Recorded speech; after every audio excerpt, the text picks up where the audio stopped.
This is Ben from Shadow of Intent. You're watching Richard Metalfan. Hey, what's up, guys? I have the honor to speak with Ben Duerr from the legendary Shadow of Intent. How are you doing today, Ben? I'm doing great. How are you? Not too bad, not too bad. Had a long day of work today. Just had to get a quick shower or shove food in my face and ready for to talk chat with you today. I did basically the same thing, same time as you. Awesome. So So we're pretty much working gentlemen. awesome, man. Thanks for having me. Hey, anytime. If everybody's been asking Richard, get Shadow of Intent on the show, and I'm like, okay. I mean, I've had Bryce on before, but to finally get to interview you because, in my opinion, you're one of the best deathcore vocalists going right now. Well, thanks, dude. I appreciate it. Yeah, I'm happy to do it. Anytime, anytime. So, kind of like this format is, I want to do like a rundown of your discography and talk about like your musical history. So, kind of like growing up in Connecticut, what were the first bands that got you into metal and what made you want to be a vocalist?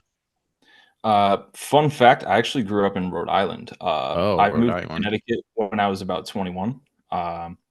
And getting started, I guess I was kind of raised with metal. Like my dad and mom were into Metallica, Megadeth, Yeah. Pantera. My Same uncle with showed me me. Slayer. Awesome. So we're both Yeah, similar. that's sick. My uncle was kind of more into the heavier stuff like Slayer, Pantera, and some other things. And I guess like around like sixth grade, I started kind of wanting something heavier. I didn't know anything about music at all, but Korn just wasn't doing it for me anymore. Yeah. They were Um, like one of my gateways. Always like yeah, those awesome. first four albums are just mint. Yeah, dude, I agree with you. That was like my favorite band when I was a little kid. Same. Um, like all through elementary and middle school. So then I found Slipknot and Lamb of God. And that still, I guess, wasn't heavy enough. So I kept Yeah. looking, Yeah. and I was shown Cannibal Corpse by a friend in ninth grade, and Yeah. I became a The full-on Kings. death metal addict at that point. Yeah. And between ninth and 10th grade in that summer vacation, I picked up vocals. I was in like a garage cover band with my friends, and they all played instruments, and I didn't play anything. And figured, why not take a crack at this screaming thing? So uh, I went for it, and I was utter garbage, and you could tell on their faces that it wasn't very good at all. Yeah. And I was kind of bummed about it, I guess, because I thought I would do a good job. But so I got that game Rock Band, um, and Yeah. on I used to Rock play Band, that when I was a kid. awesome, yeah. On that game, there's a DLC for the Mayhem Festival track pack. I remember Uh, that. I played that when I was like Remember? 15. I mean, you and I are both the same age. So, Yeah, about exact same time. I was literally learning how to scream to those songs on there through the Rock Band mic. And yeah, I remember it was like Hammer Smash Face, yeah. Embedded, Job for a Cowboy, Yeah. This is Exile. I remember all And those songs. yeah, man, I Yeah. started with those. And after like 2 or 3 months, I had some friends over, and I think we were doing that or playing music or something. I can't remember, but I, you know, did vocals in front of them again for the first time in a few months, and they were like, "Oh, damn, you got a lot better at this." So I just kind of stuck with it. I enjoyed doing it. I liked the way it made me physically feel when I was doing it. So uh, I fell really hard into it, and I'm just kind of one of those people where if I enjoy something a lot, I just nosedive into it like full force. So this is just another one of those things, I guess. Yeah. Yeah. And I remember first hearing like Cannibal Corpse. Of course, I don't know if you ever watched Ace Ventura: Pet Detective when they had that Of little course, scene. Like of course. everybody should see that movie if you haven't. Like that's how a Yeah, lot pretty much everybody discovered Cannibal Corpse. And I still laughed with like Jim Carrey sort of like doing that little dance on stage. I yeah, think that's like one of the funniest shit I've ever seen. yeah. That's one of my favorite movies. Yeah, me too. Growing up, that and the second movie were like my favorite movies as a kid. Yeah, Um, I can quote it word for word. that's amazing. Be like, your balls are showing. Bumblebee Tuna. Yeah, Yeah. it's a great Yeah. movie. Yeah. Or when he was like getting out of the Robo Rhino. I think that That's my I could that's not my stop favorite scene of laughing. like any movie. That's the Yeah. amazing part. yeah, those are like the death metal bands like Cannibal Corpse, Black Dahlia Murder. Like those are like the gateways into death metal when I was like 14, 15 years old. Yeah, same here. It took me a little bit to get into Black Dahlia. I don't know, for some reason, high screams just weren't my thing at first. It was a Yeah. super turn off for me, but I came around. Yeah. Um, a friend of mine got me Deflorate for my birthday, the CD, and I was like, "Oh, I'm not really into these guys, but I'll check it out." And yeah, I loved it like immediately. So Yeah. I became a big fan of theirs. Yeah, and of course I know you're also into like the black metal, which hence also has high screams. Yeah, So were you yeah, into like the classic bands like Emperor, Mayhem band, shit like that? yep. Actually, I know they're not technically black metal, but technically, before I even got into Cannibal Corpse, I got into Cradle of Filth and One of Dark my Funeral. all-time favorite I know Dark bands. Funeral is, Yeah, I'm friends with those yeah, same here. guys too. That's sick. I've never had the pleasure of meeting them, or seeing them, even for that matter, either band. Damn. I've been a fan forever, but I miss out on a lot of bands up Yeah. here somehow. Yeah. Like I literally just saw Meshuggah for the first time. I've been listening to them for 20 years when I was in Europe. Um, Wow. that was an experience. Um, they're another band that I've been listening to for a long time. So I did have that kind of background a little bit before I dove into death metal, but death metal's always been the choice for me. Oh yeah, yeah, and sort of like I said, Cradle is like one of my ways. A lot of people consider them. Don't. There's always that debate of whether they're black metal or not. I mean, they have Yeah, like the hints of that, but a lot of people, there's always those elitists saying, they're extreme metal, and I'm like, yeah, yeah, yeah, and there's yeah, always, of course. yeah, yeah, and it's always like ridiculous, with so many subgenres, and then there's the subgenres. Like they always say, post industrial jazz, new core, which it just gets Yeah, man. ridiculous. It does get ridiculous. I tend to kind of keep it simple in my brain. I do, I have metalcore, deathcore, death metal, black metal, thrash Yeah, metal. and that's how it should Yeah. go. But Uh, what's like your favorite Cradle of Filth album, by the way? Mine's the probably first one. yeah, Principle of Evil Made Flesh. Yep. Well, it's about as old as us. Yeah, it is, man. Yeah, I don't know why. I love everything about that album. yeah, I I like like the Cruelty and the Beast, and I had the pleasure of seeing them play it in full a couple nice. of years ago. That's awesome. Yeah, yeah, and I didn't know they did that. yeah, they did it in 2 years ago. I saw them at the Masquerade in Atlanta. It was like them, Three Teeth, and the band Once Human, which has like the old guitarist for Machine Head. Oh shit, that's cool. Yeah, I didn't know they did that. Yeah. Masquerade's a good place to catch that. I love that venue. Yeah, and it's funny enough. I've seen the first time I saw you guys, and I think I've seen every Atlanta show you've done since. No kidding, huh? Was that Black Dahlia Murder tour? No, I think it was. First one? I think that was before that. Was the Carnifex one? Chaos and Carnage. Damn, I forgot we played Masquerade on that tour. Yeah, I barely even remember that tour, yeah, honestly. yeah, yeah. That was like 5 years ago, which is crazy. It doesn't Yeah. even feel like it's been that long. No, it doesn't for me either, honestly. Uh, the whole entire life of the band since we began touring has been like a flash. Yeah. Yeah, but like going to still talk about Cradle because I always been listening to Amphetamine. I feel like they were when they were on Roadrunner. I feel like Roadrunner from like 04, 05 had some sick shit on there. Like the Yeah. Ghost Reveries by Opeth, I think was amazing. One of Yep. the Nightwish albums are great. I think Ascendancy by Trivium was great. I feel like that period of like Roadrunner was great before they had like the radio rock stuff like Theory of a Dead Man and Nickelback. Uh-oh. Yeah. Yeah. Yeah, man, I agree with you on that. Ghost Reveries, one of my favorite albums. Yeah. Amazing vocals on that. Yeah. Like hugely inspirational, Yeah, honestly. Mikhail Anything Ackerfeld he's is a done. god. Yep, he's in my top three, I would say, as Yeah, far as vocals go. yeah. And I also like the one Bloodbath album that he was on. I think it was Grand Fathomless Misery. Fathomless Mastery. Mastery. Yeah, yeah. You're I'm stuck. mixing too. I get them. I get my brain all mixed up sometimes. Oh, there's so many albums. Yeah, yeah. And I'm stoked to finally see Bloodbath at Maryland Death Fest next year. There's like a lot of bucket list bands like Bloodbath, Dismember, Mhm. Sodom. Like, I could knock out a bunch of bands that in that fest. I have been trying to see Bloodbath forever. I bought tickets to see him right before COVID, and they canceled the tour. Yeah. Um, Missed out. Tried to catch them in Europe, and we played like the day after them on every fest. Oh, damn. Bad luck, but Yeah. next time. Yeah, and I know they were supposed to be at at last year's Maryland Death Fest, but they canceled because I guess like visa issues or something. Yeah, same problem as the tour that I bought tickets for. Yeah, fingers crossed that happens next year. I hope you get to see him, man. Yeah. I would kill for that.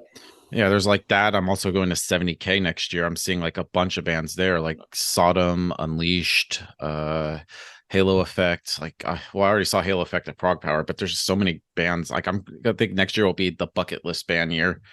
That's sick. Oh That's yeah, good. yeah. So kind of like I wanted to go into because I think some of your talk about some of your old bands. I believe one of because I know there's three right here: Burning Beneath, Despondent, Yeah. and In Depths and Tides. I'm always curious, like order wise, which came first. Burning Beneath. That was the first band I ever played shows in. I joined them in May of my junior year of high school, and played a basement show in New London, Connecticut, like a month later with them. Um, I was just supposed to be a fill-in. They had two vocalists, and one vocalist quit, and the other vocalist, who's one of my best friends still, Kyle Minsner. You might know that name from that band Face Yourself. You ever heard of them? Nah, that's news to me. Cool. Check out Face Yourself after this. And he's in that band, and him and I have been tight for a long time. And he switched from vocals to guitar and had me fill in until they could find a new vocalist. But I guess I was suffice, so I stuck around. Um, we were around for another year, and then we kind of just broke up.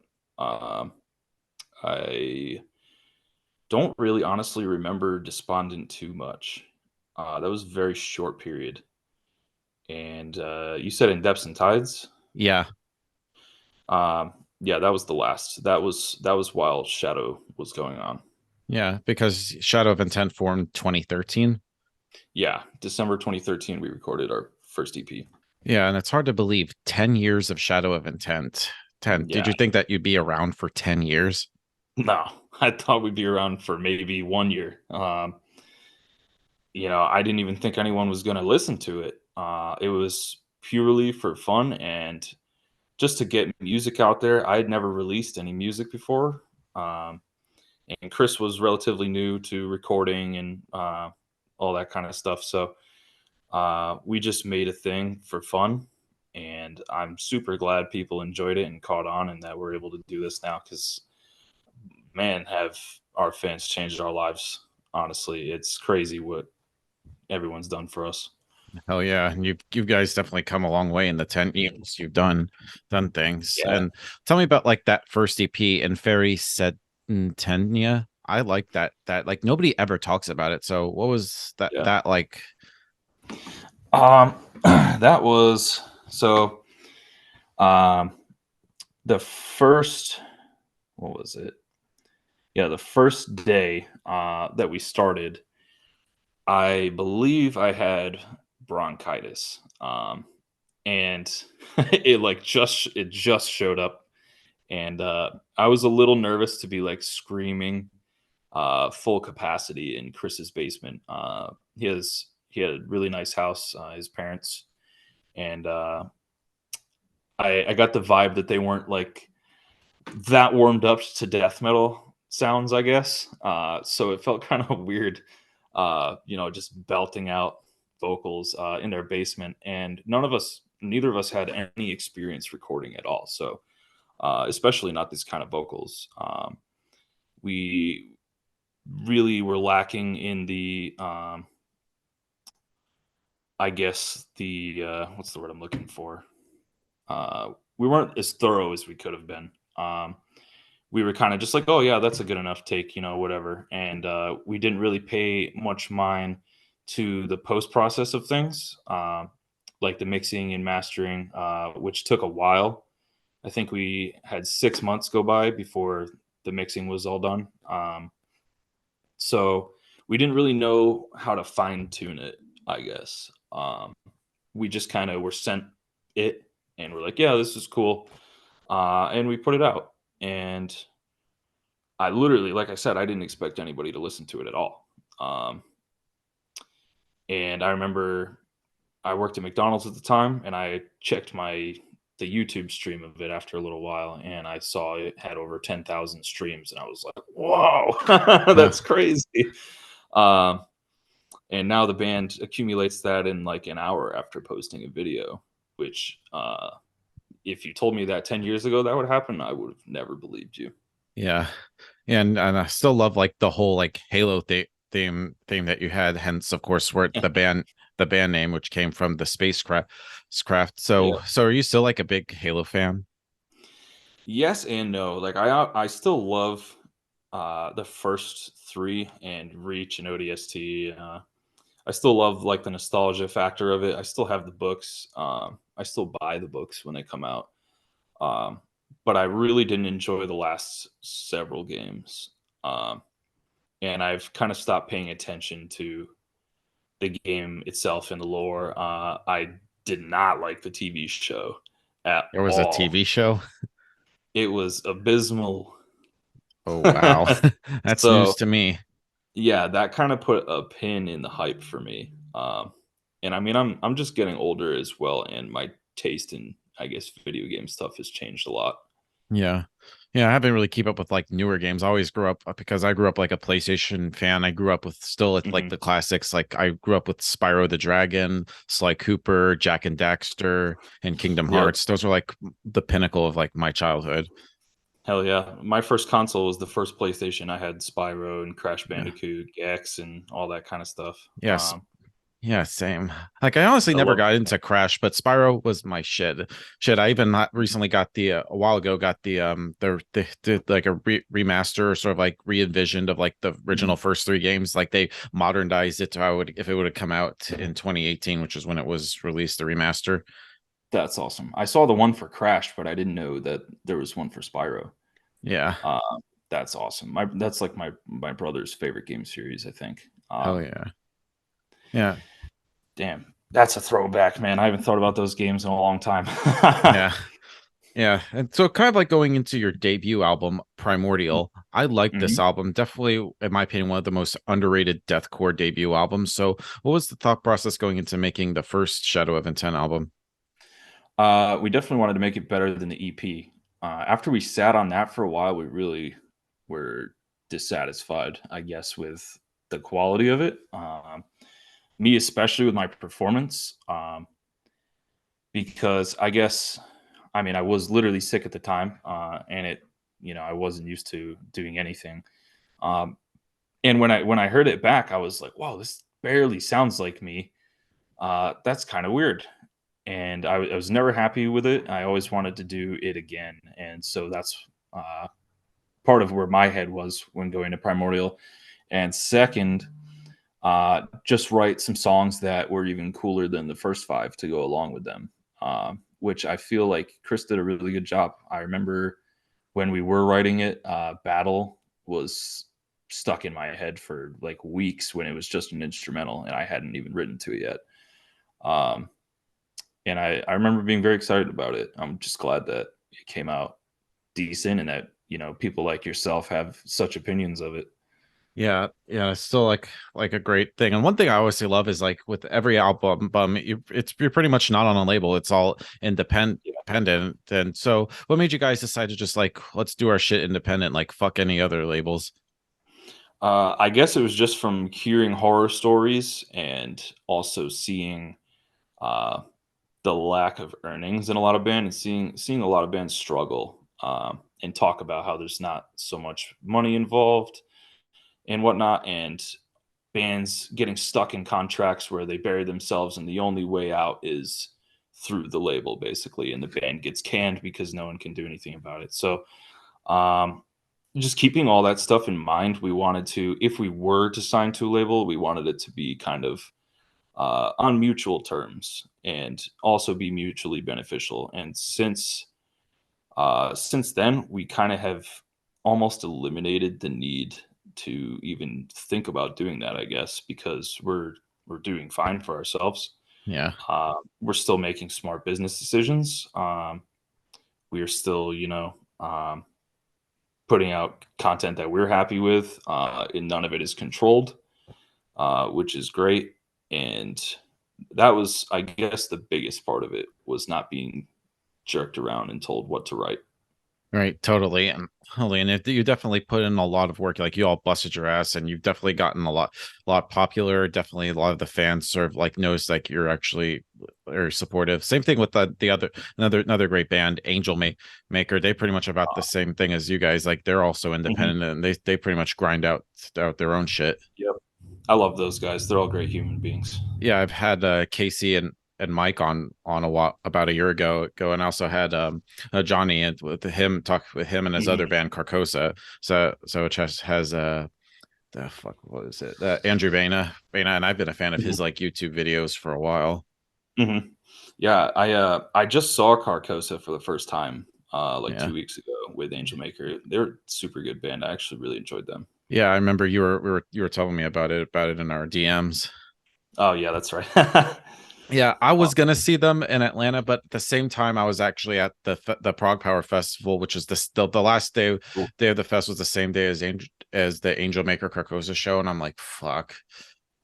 Damn. I'm thinking about going to that fest next year. I know there's a band on there that my fiance Brittany really wants to see. Yeah, I think there's so far it's like on that fest, there's like Dark Tranquility I'm looking forward to. They're one of my favorites.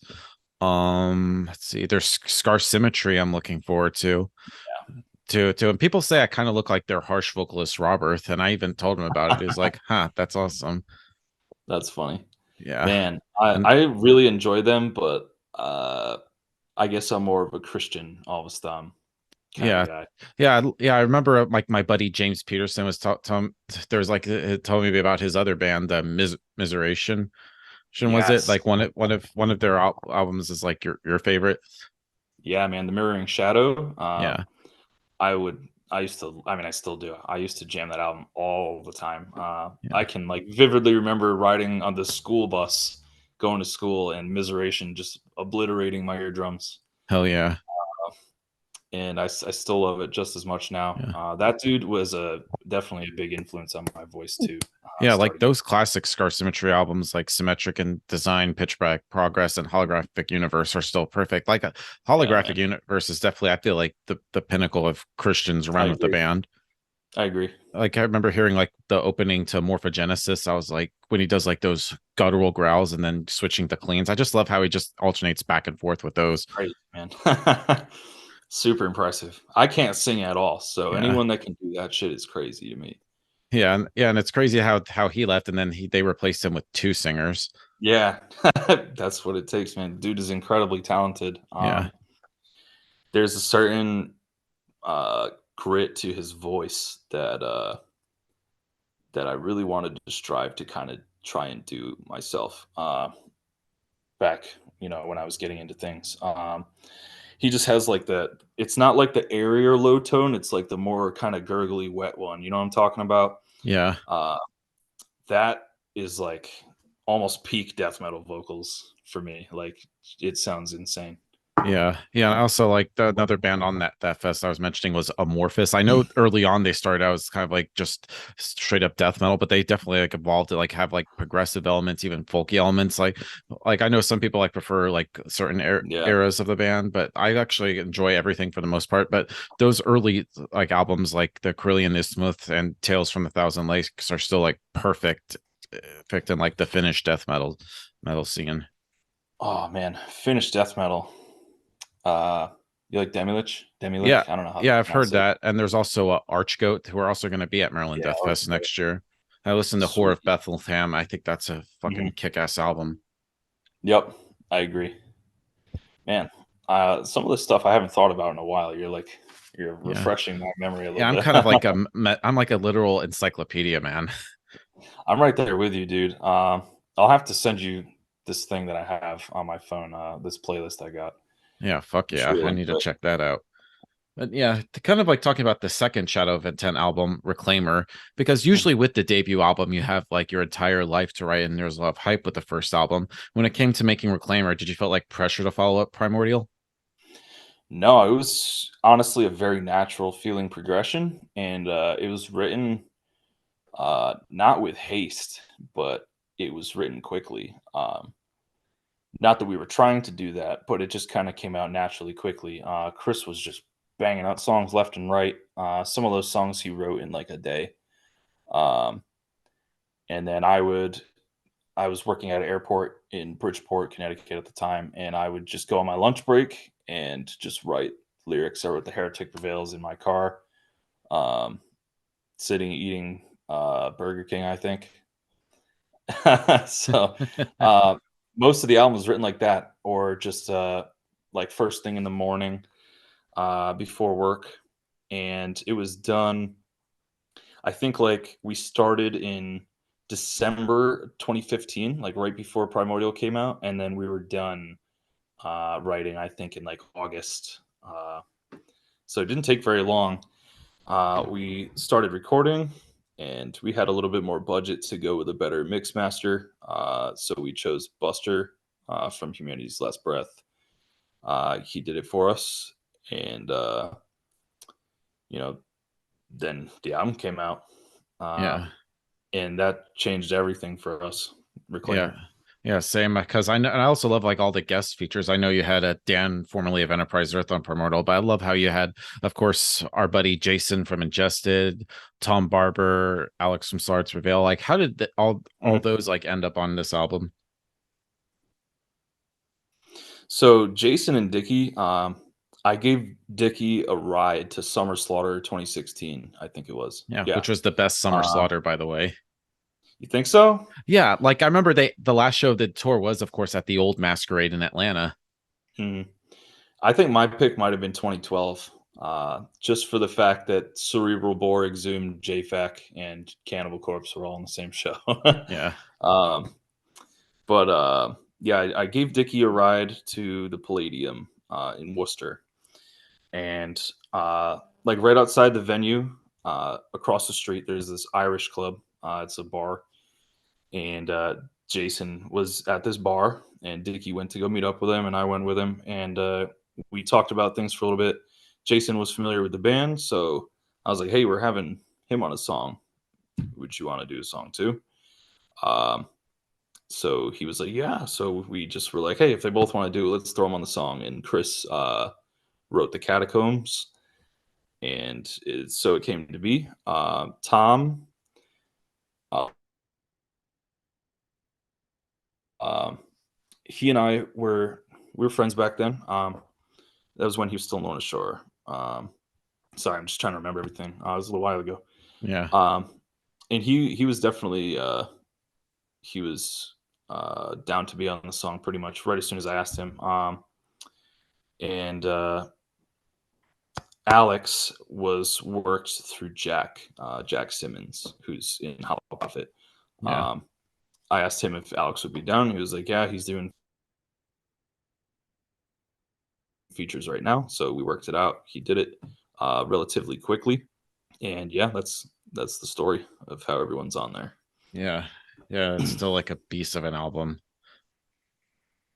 I'm glad you enjoy it, man. We started trying to like play like pretty much every song for that album at some point live. I think the only songs we haven't done at this point, or the only song I think is just Tartarus Impalement. I think that's the Yeah, only so one we haven't played. yeah, the last song on the album. Yeah, Yeah, I got like the but album like right here, list right here. we'll play it someday. I guarantee it. Yeah, We do talk about it from time to time. It has to be the right tour with the right set length, uh, the right stuff going on. hell But yeah, it'll happen someday, and we'll yeah, have played everything. Maybe even we'll do a tour where we play the whole album at once. yeah, yeah, yeah. I'm holding it to that. We've talked about it. So Okay, come 2027, who knows? Maybe yeah. we'll do it. But yeah, kind of also breaking from Shadow of Intent, you also did a Hollow Prophet. Like I like this little Mm. EP. Like nobody ever really talks about this. So how did it end up? You end up getting involved with it. It's It's like been a you and while. Jack from Slarts Reveal. Yeah. Man, I'm trying to remember. I think it was Jack's idea to start it because he had a Crania, he had Jonestown Morning and Slaughter to Prevail going on, and he had some more ideas and songs that he wanted to do, but um, I think he was just looking for the right person to do the songs. I remember he was talking with CJ McCreery at first, I think. And then he contacted me, and I sent him the demo for Infernal Cleansing, um, which is pretty much exactly how it is on the EP. And he was stoked about it. And Luca from Within Destruction got involved. Um, and we finished the rest of those songs. And pretty much at the same time, he wrote that split, the Scum Prophet one. And when that was being finished, he wrote all the songs that we've been working on for like the last 5 years now, I think it is. So we have like a whole album uh, basically on standby that we've just been fine tuning over the years. And when it comes out, I'm fully. Uh, I think it'll just destroy the EPs Yeah. completely, Yeah. entirely. Yeah. Yeah. Do you think it'll ever see like the light of day? Yeah, we're definitely like as of the last few months, we've really been kind of getting our shit together, I guess, and trying to move things forward, um, and get things back under control again, and figure out what's left, what's right, and um, moving from there. I have a few more things to record. I've never been so nitpicky with any music I've ever written before, but this one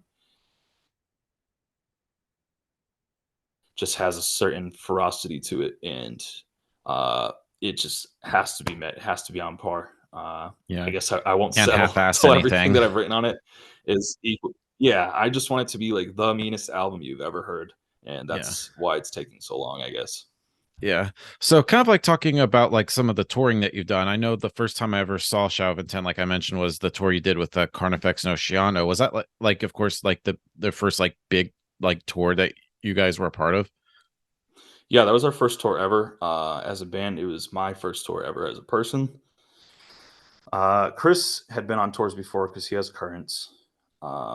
Matt, our drummer, um, I'm trying to remember if he even played for us. No, he didn't play for us on that tour. He's the drummer of Oceano as well. Uh, so we had Anthony Barone as a fill-in drummer. We hired. He's had touring experience, and Keith, our bass player at the time, I believe had touring experience as well. So I was the rookie there, Yeah. um, and it was super weird experience. It was cool, but it was weird because it was just so different from anything I'd ever done before. Um, and the daily um not repetition, I guess, but like being in the same environment every day and not going home was an adjustment. Yeah. Were you like nervous at all like on that first tour like being it was how was that like your like whole tour like for you Yeah. it was that um nerve-wracking? I guess, yeah, definitely. It was, a newer band to perform with. It was there was more pressure than there'd ever had been before. Playing local shows is not like playing a show where you're on a tour package. You're held to a certain expectation. So, uh, being a super green, I was not confident at all in my front manning skills. I remember, uh, and it's something I still kind of struggle with today.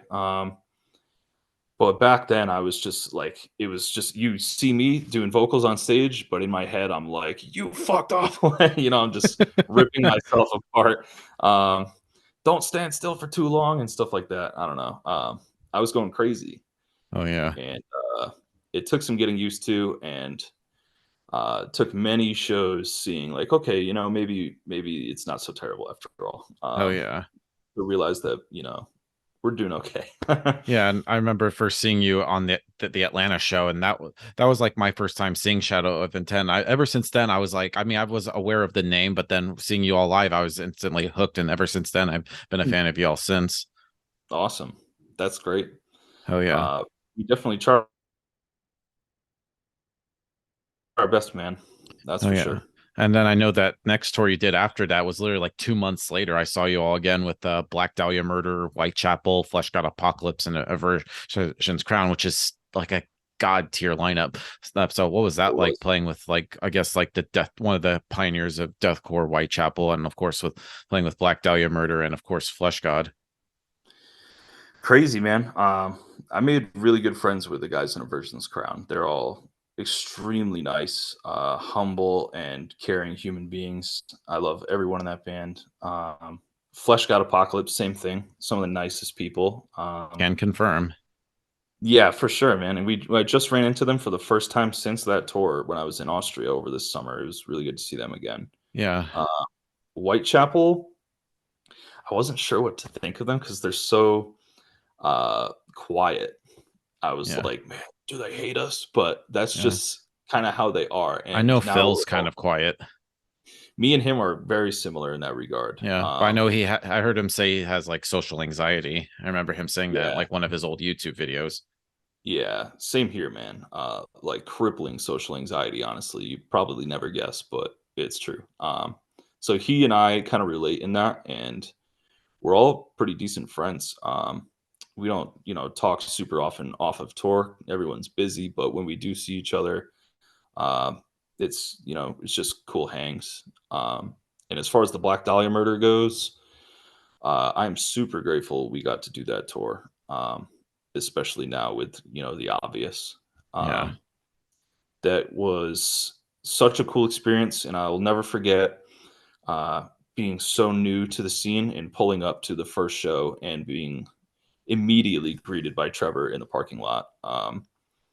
And he's like, "Oh, hey, I'm Trevor. I'm Trevor." And he shook all of our hands. And I remember we all were like Chris and Matt. And then I was like, "I'm Ben." He looked at me and he was like, "Oh, I already know who you are." And I remember like shitting my pants on the spot, basically. Um, and was just confused. I'm like, "How has this guy heard of me already? I haven't done anything." Um, and it was kind of bewildering. And we met the rest of the guys, and they're all so nice. yeah, And incredible and consistent musicians. They killed it every night. It was super fucking cool and inspiring to watch all those guys. yeah. Same because I remember seeing like Whitechapel play "This Is Exile" in full, which is still like a deathcore classic. I even remember hearing that when I was like at 15 years old, and of course Black Dahlia playing their latest album at the time, Nightbringers, in full. That was really a perfect show, and Yeah, of course seeing dude. you guys play again, and then of course Fleshgod, some of the nicest people. I remember meeting them in 2019. They did the tour with Hypocrisy, and I had VIP for that. And I don't think how the VIP was promoted well because at the Atlanta show I was like the only person with VIP, and I got to like hang with those guys, and they're all like some of the nicest people. I've actually had Eugene, their drummer, and Veronica, Mhm. who does like their sort of like the backing vocals live. Yeah, Had talked to them. They're all like super nice people. yeah, they're super nice. It never felt awkward around them, which I know just from experience. Now, sometimes it feels awkward around some of the foreign bands, just because there's like worry that maybe there's a language barrier or something. Nobody ever really knows until you cross it. But we never had that awkwardness with them. They were always very friendly and cool. We were fine to share their space or their room if there was one. Um, and I remember Francesco, Yeah, guitarist, vocalist Francesco, invited me up to do the egoism with them, and I totally chickened out. yeah. Oh, really? Yeah, I wanted to, but uh, it we were already so close to the end of the tour when he brought it up, and I knew those lyrics like 6 years before he asked me. You know what I mean? Like when the song came out. So I wasn't confident enough to kind of refresh that and go up there and do it with them. But the fact that he asked me sticks with me still because I haven't been asked to do that too many times by people. Usually it's just by close friends, but not Yeah, something like that. yeah. And of course, you would later work with Francesco Ferreni on, of course, the next album, Melancholy. This is probably, in my opinion, my favorite Shadow of Intent album. So, what was it like making this album? Stressful. Um, it was really fun because it's like musically different from what we had done in the past. We always try to change it up a little bit. At the time, My living situation was like very uncertain. We had no home for a little bit. I recorded that album in a week's time, sitting on my butt in my friend's closet at his house. And it was freezing cold, I remember. And I thought it was like the perfect atmosphere for recording that album. I'm like, wow, I am entirely miserable. It's very cold. It's dark as shit in this closet. Uh, let's make Melancholy. I got right into the mindset and just banged it out. Oh yeah. Like I remember hearing Barren and Breathless Markacosm, a great song, Mhm. and of course features Trevor Sternad, rest in peace. So what was that like working with him? It was awesome, man. I couldn't believe that he agreed to do it. Um, and he was so generous and nice about doing it. And I remember, I think Chris was like, "Oh, do you want to see if he'll be in the music video?" I was like, "Do you really think he'd be down for that?" And then I asked him, and he was. And I was like, "Oh, now we're talking." So I picked him up. Uh, I think, yeah, I picked him up from Brooklyn, where he lived at the time, and we drove to Chris's house in West Hartford, and he recorded the part there, and we drove back, and he showed me his apartment and his cat, Mr. Kitty, I believe was the name, and he showed me some sick underground death metal bands, and I showed him some sick underground death metal bands, and then a couple months went by, and we did the music video, and he was super just with it for it. He was just ready to go. He did his part like a professional, and it came out awesomely. Yeah. Yeah. And I remember even the last time I ever met Trevor Sternad was February of last year when you all were on the tour with that Corpse, Revocation, and Whitechapel. That was the last time I ever got to meet him. Apparently he lived in Atlanta at the time. Hmm. No shit, huh? I didn't know Yeah, he lived yeah, I there. saw him like walk around the show, and I saw him. I was like, "Is that Trevor Wait, Sternad?" yeah, no, he was there. We bumped into him. I totally forgot about that. Yeah, it would have been cool if Yeah, if he came up, went on stage, and did his part in Baron. I agree, man. Oh, Yeah, that would have been insane. yeah, and I remember even running into you and Bryce after y'all said. I think I was running into y'all, and of course our other good friend Taylor Barber from Left to Suffer was at the show. So we're also still Oh killing yeah, he it. was there. Yeah, I met him Yeah, there too. yeah, he's That's another cool. good buddy of mine, and I know that they're gonna about to do their first ever Euro tour, which I'm look happy for those guys. That's sick. Yeah. Yeah, it Good would for be them. cool if we get a Shadow of Intent and Left to Suffer tour. I think that would crush. Yeah, right. Yeah, and I I remember. agree. Yeah, but then of course I remember meeting Trevor again after the show because I was trying to meet some of Cannibal, and he was like, I remember he was like drunk as shit, and he was a super cool guy. And I remember even like a few days after that, he just started following me on Instagram. Graham, and I was actually telling him I wanted him to be on my show, but sadly it never ended up happening. But I remember Damn. he would have been down, and he only ever liked like one photo of mine on Instagram. I think there was this a convention in Atlanta called Days of the Dead, which is like a horror convention, and I remember meeting Phil Anselmo and Corey Taylor there, and he actually liked my photo with Corey Taylor, which That's I thought sick. was pretty cool. But yeah, Hmm. he was a great guy. We'll miss him. But anyway, talking about this album, I one of my favorite songs I would consider pretty much a deep cut is the song "Embracing Nocturnal Damnation." Pretty much, in my opinion, the most kind of like symphonic, kind of like black metal Oh yeah, sounding song that on is a there. deep cut. Yeah, Uh, yeah. I wish that song would be played live. I think it would just make sound even so more powerful. thanks, dude. Yeah, I would definitely love to play that song live. I think that and Udenophobia are probably my favorites that we wrote off of that one.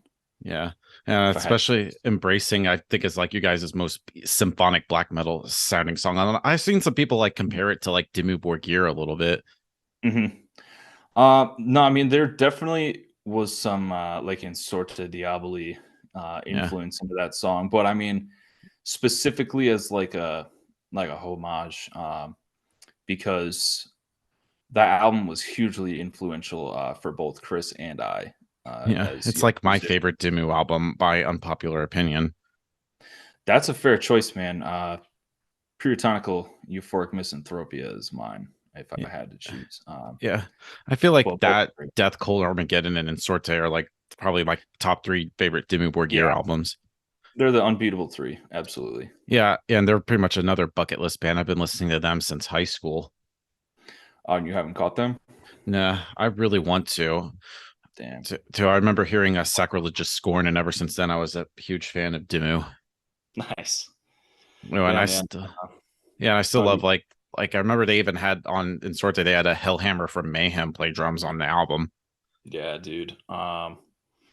Yeah, like in my high school group of friends, that dude was like worshipped Yeah. purely because of that song, The Chosen Legacy, just because of that one song.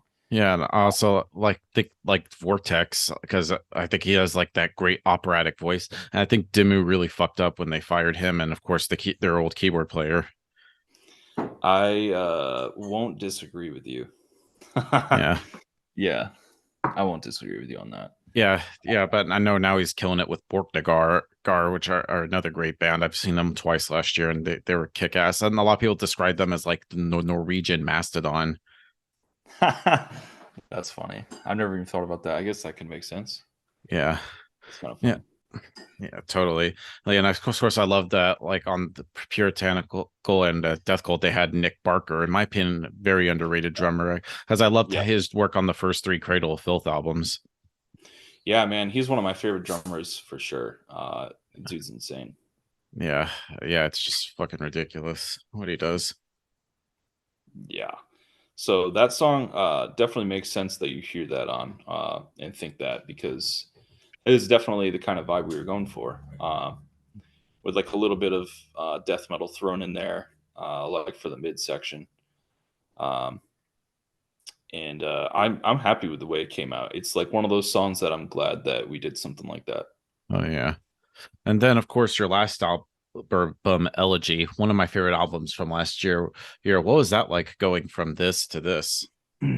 It felt very natural. I know a lot of people have formed like the opinion it's a more death metal album, I guess, which I could see in some parts of it, but it's still at its roots like it's a deathcore album.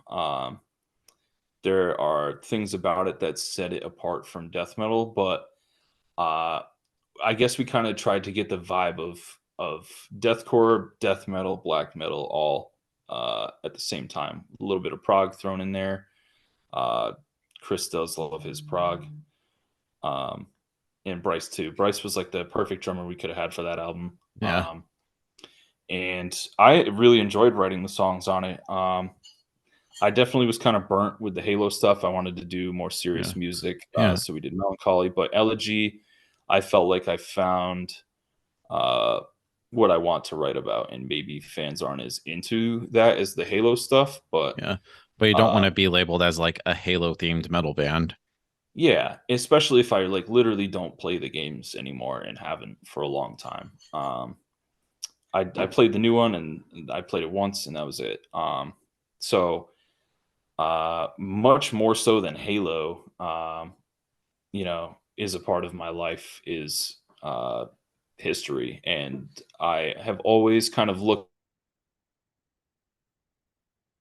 into various wars over the last century and the one before since I was really little. So this is a topic that I can write and write and write about, and I feel passionate about it. It's something that I still do every day. Um, it's something that uh, I guess really shaped me as a person when I was a kid. Um, so that topic for me, I was really happy that I could write something about it and that the music kind of matched the atmosphere that I was going for. Yeah. And I love how, of course, you got Phil Bozeman on Where Millions Have Come to Die. And of course, Chuck Billy from Testament on Blood in the Sands of Time. What was it like working with them? Incredible. Phil absolutely nailed his part, and Chuck just blew us away. I was really curious to hear like which one of his voices he would do on the Yeah. part. Because he has 'Cause like two different voices, like the yeah, old thrash metal voice that people know him for from like Souls of Black. And then, of course, the death metal stuff that he does on like The Gathering, which, in my opinion, a very underrated Testament album. yeah. I agree. Yeah, so when he sent us the vocals for that and we heard it for the first time, it was like goosebumps, man. We're like, fuck yes, that's awesome. So glad that uh, that part was given justice by him. He Yeah. just absolutely did better than any of us could have imagined. Yeah. Yeah. And of course, I love how I saw you all three times last year on this cycle, go alone on this album. Like, I remember seeing you twice on the Cannibal Corpse tour, of course, the first opening night in Mhm. Atlanta. Now, which I was kind of hoping that Phil would come out and do his part in Where Millions Have Come to Die, but I was kind of bummed he didn't. But, it is what it is. And then, of course, Yeah. I saw you all literally like a month later in Birmingham, Alabama. It was epic because that day happened to be on my birthday. And I figured, Mhm. what a way to celebrate than to go to Alabama to see a metal show. Yeah, I remember you being there. Yeah. That's awesome, man. Trying to think back to that tour a little bit. I definitely wish. I mean, I'm glad we played the songs that we played on that tour, but I definitely wish that we broke out some other ones from that. I think would have been a smarter move. But I'm glad that you enjoyed the set regardless. Yeah, and then of course I saw you on your headliner last year with the Enterprise, Earth, Inferi, and Wormhole. On I remember heading to VIP to meet you all, and I think like Andrew and Mhm. Bryce pretty much recognized me from the bat, and I think you and Mhm. Chris did too. Mhm. Yep, I know your face. I know Yeah, exactly who you are. So yeah, it's cool to see you. that's great to know, man. I'm really appreciate it like y'all are like cool dudes. Yeah, I mean, we just I don't even know. I mean, I don't, obviously don't think of myself as a cool dude because I'm me. Yeah, But come on, don't kid just yourself. You're the shit. I just try to keep it real. Yeah, And I never let the I'm a vocalist, I'm in Shadow of Intent thing go to my head. Uh, yeah. You pretty much keep a good head on your shoulder. And that's what I yeah, like about you guys. You just are just like simple dudes. You just be like, fuck the haters. We're just gonna be cool and don't let the fame get to your head. And you definitely yeah, still keep grounded. yeah, man. Because I mean, at the end of the day, we're all still just fans of this genre of music. Um, when I'm not playing shows, ask anyone in my band. The first thing I do is whip out my Bluetooth speaker and death metal Yeah, goes right on. So I live, sleep, eat, breathe this kind of stuff. So it's just cool to be a part of it. It's not. I don't feel like oh I'm king vocalist. It's like oh this is awesome that I get to be a part of this thing. yeah. And I know also this year you played Europe, or I think it was like last year that you all played Europe for the first time. Like, what was that whole like experience like playing in Europe for the first time? Uh, Incredible, man. Um, I didn't really know what to expect, obviously, because we've never been there. I knew from early on that we had a lot of fans who like bought merch, especially from Germany, because we would ship out our own stuff in the beginning. And at least 40-50% of those orders every day were people in Germany. So I had high hopes. And dude, it was crazy. There were over half those shows we got receptions that we've never gotten in America, except maybe at our hometown. Um, they were so nice to us. The treatment that venues gives bands over there is miles better than here. They're America should very take note. Yeah, they really should. There was a few moments where I was over there. I was like, "Wow, dude, America has some explaining to do," because it was just shocking, honestly, to see how different it was. And like, there's so many shows where, like, you play and you go, and that's it. You don't really take in where you are, I guess, sometimes, or who you're around, other than just the fans. But over there, you finish, and then at the end of the night, you have all the people who work there, maybe some people who are outside that happen to hear it, talking to you, being like, "Oh, that was amazing! You did so good," and stuff like that. And they don't have to do that; they just work there. But they're incredibly kind and appreciative of this genre of music over there. Um, and you can see it in some of the songs. Like good example is we played Of Fury in the States, and I know a lot of people do enjoy that song, but a lot of the crowds were kind of like this. You Yeah. know what I mean? Just depends on where you're at. Yeah, and then we play that song in Germany, and people are climbing on top of each other, and they're screaming the rhythm so loud I can't hear the music. Wow. That's So fucking awesome. it's crazy different. It's just a different crowd, different vibe. They appreciate different things. Yeah. Yeah, now you've played Europe. What other countries are you really looking forward to playing to when y'all have the opportunity to? I would love to visit more of Scandinavia. Yeah. Um, we played Gothenburg in Sweden. That was it. Yeah. I would love to see Finland, more of Sweden, Norway.